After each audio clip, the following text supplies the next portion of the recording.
Hello and welcome to Budgeting with Intention. In today's video, we'll be going over the budget for the month of October. If you are new, welcome. If you are returning, welcome back. It's so nice to have you here. It's so nice to be back. It's been a while since I've recorded one of these videos and I've really missed it. So I'm happy that I had time this week to sit down and record this for you and for me. If you are new here, we are a family of 3 living on the east coast of Canada. And as always, if you have any questions or comments, please feel free to leave them below. If you'd like to support the channel, you can do so by leaving a comment, liking this video, or subscribing. Any of those things would help out a lot and are free to you. Okay, so hopping right in.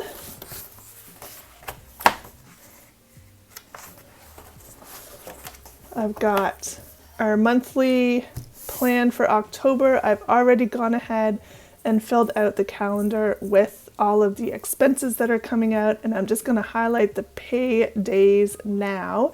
October for us is a magic month, meaning we have 3 pay days. My partner and I both get paid on the same day every other week, which just happened to work out that way through no effort on our part, but it is very convenient.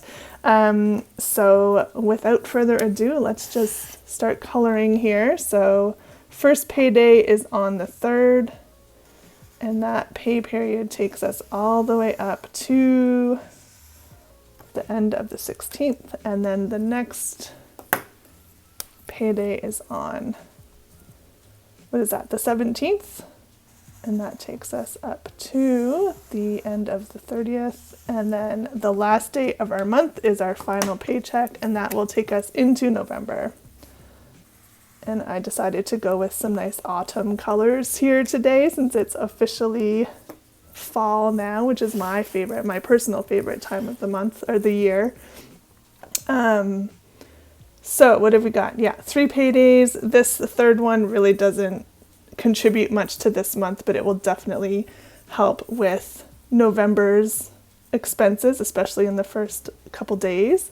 So I'm going to take this, put it to the side, and fill out our budget overview sheet. If you are new, I'll leave links to these sheets in the comments below. Right now they're just on Etsy, a couple bucks each. Yeah, so if you're interested, or of course you can just make your own or use a pen and paper. So for our fixed expenses, we've got rent, which is $1,200, and subscriptions, which are, I can't remember, just give me a second and to look over here. Okay, so subscriptions at the moment are going to be around $65. That's Netflix, OnStar for our vehicle, and then also a budgeting software that we use.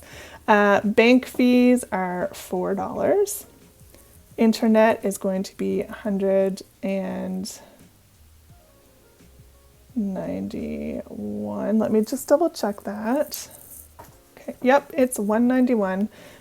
It seems high for internet. I need to have a specific level of availability for both of my jobs actually, so I need to pay for the highest tier. And unfortunately, living in a rural location, we don't have many options to shop around. So this is what I am stuck with. But at least it is tax deductible. I can write it off for tax season. So I guess indirectly I do get some of that back, but it's still, I know, it's a high number. That's what it is. Okay, so insurance is a bundle between our home insurance, our car insurance, and our life insurance, and that is all together around $295. And then we have our cell phones, which are $115. Electricity and water come out every couple of months. This happens to be one of the months where they come out. So electricity is usually around $250, and then water fluctuates. I'm going to say $200 just to be on the conservative end of things. And then we also have I put speech, etc. We have a speech therapy appointment, a couple of dentist appointments coming up in October. We are going to be starting some occupational therapy at some point for my son. Don't know when that's going to start. It might start in October. So we are going to budget for all of those things, which will come out to around $250. I think it might be a little bit more or a little bit less, but we will be getting some of that back through insurance. We have to pay it up front and then submit the claim. So I'm going to say $250 and then it'll all come out in the wash, as they say. So let's add all those up and see what we have for our fixed expenses. 1,265 plus 4, 191, 295, 15, 200, 250. So fixed expenses are $25.70 for the month of October.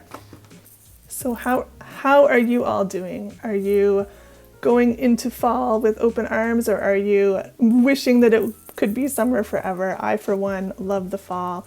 I love all the seasons for different reasons, but the fall really has a special place in my heart. Just that back to school energy, the fresh start feeling, the crisp cold mornings, all the beautiful colors. Yeah, I just love it. And I feel very fortunate to live in a part of the world that has like 4 very clear seasons. This is on the East Coast, like autumn is just, beautiful. So very, very happy to be here and for it to be October.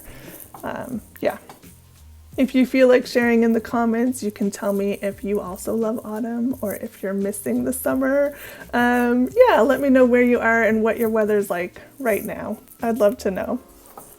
Okay, and moving down into our debt, we only have 2 things that we need to worry about, our car payment and our loan. Loan is $400, and then car payment, they're $170 each, and we have 2 of them, so that is $340.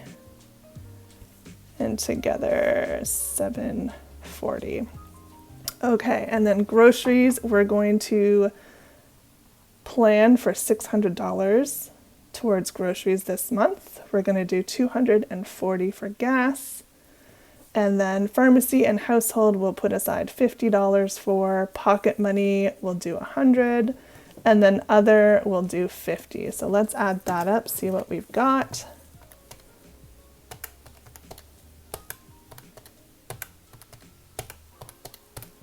So $1040.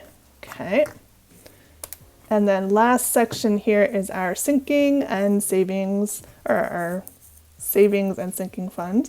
So tax-free savings account is our long-term savings. We had been using it for an emergency fund, but we're trying to transition it to more of a long-term, maybe retirement type fund, and then set aside separate money for emergencies. So at the moment, we've got 2 payments of $40 each. That's $80 this month. And then RESP is our education fund for our son. $25 times 2 is $50. Okay. And then emergency, we haven't set aside or decided on a certain amount this month. It's just basically whatever's left over at the end of the month will split between emergency fund and Christmas. So we'll just put a question mark for these 2 with the goal of, supplying some nice funding to those 2 areas. Okay, so let's add these 2 up. I should be able to do this in my head, but I just don't trust myself today. Okay, 130. That's what I thought. I knew it. Okay. Okay, so I had to pause for a second and blow my nose. I don't know where I cut off exactly, but I did add up these 2 and it came to $130. And now we're going to take all of these numbers and plop them up in this last section at the top and see what we need to bring in order to cover all of our expenses for October. So our fixed expenses, $2,570.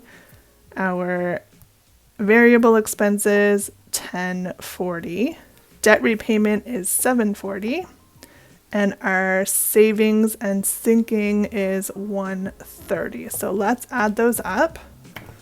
25, 70, 1040, 740, and 130.